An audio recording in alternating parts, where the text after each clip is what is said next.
ერთი არაბი პოეტი წერდა: ვირი ადამიანებთან ცხოვრობს, შველი კი არა. როცა პოეტებს ვინმეს შექება სურდათ, ხშირად შველს ადარებდნენ. შველივით თვალები აქვს, შველივით მოხდენილია და ასე შემდეგ.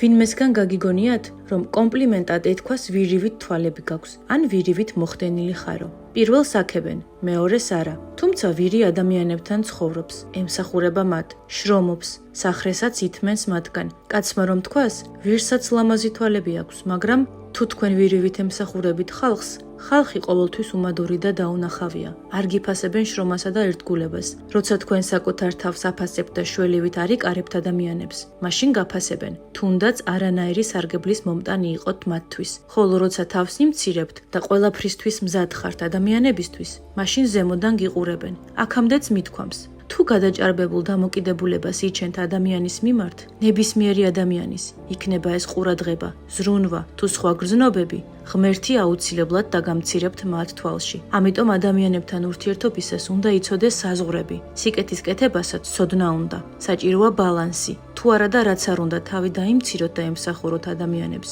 ისინი მაინც ისე მოგექცევიან როგორც ვირს.